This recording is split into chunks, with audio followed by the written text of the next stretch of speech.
I'm Elliot Kleinberg, and this is Something Went Horribly Wrong, a blog about bad writing and how to fix it. Segment 59, A Second Set of Eyes. Now, over the history of Something Went Horribly Wrong, we've called out people for their embarrassing mistakes. Many of those goofs should have been obvious to the writer. But our readers remind us that even our blog has a rules committee to catch our brain freezes and to make grammatical judgment calls. I've recounted them many times over my 3+ decades as a reporter at the Palm Beach Post, when the copy desk pretty much saved my career. Now, some companies and government entities can afford professional proofreaders, but smaller firms and individuals, they don't have that luxury. That does not mean you cannot get help. The internet is full of freelance proofreaders who charge reasonable fees to clean up your messes. Or you could engage a local English teacher or writer, or better still, a retired one, to take a quick look, perhaps for as little as lunch or even coffee. Sometimes printing out the piece and walking around the room reading it does the trick. Sometimes it's dropping it into an email and thus seeing it in a different place.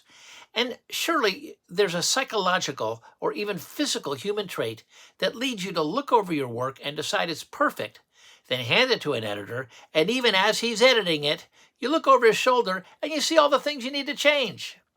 I often joke that I should bring into work a big Raggedy Ann doll, and after finishing the story, get up, drop it in my chair, look past it to the computer screen, and say, "Hey, move that paragraph."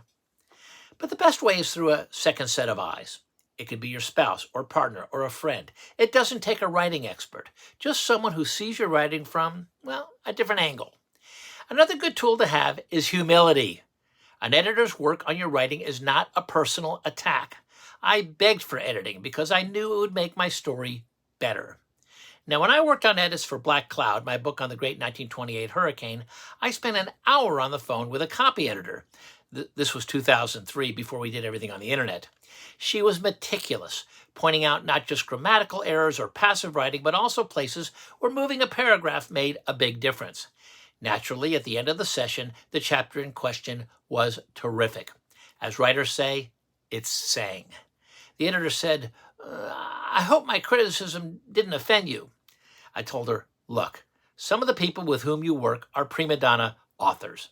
I'm a newspaper guy. I can't afford onion skin. Every day I write something I think is going to cause the reader to fall to her knees at the kitchen table and weep. And I hand it over to an editor who says, I have only so many minutes left in my life, and I had to spend some of them on this." Next time, the worst of the worst. I'm Elliot Kleinberg. Visit www.ekfla.com. That's ekfla.com.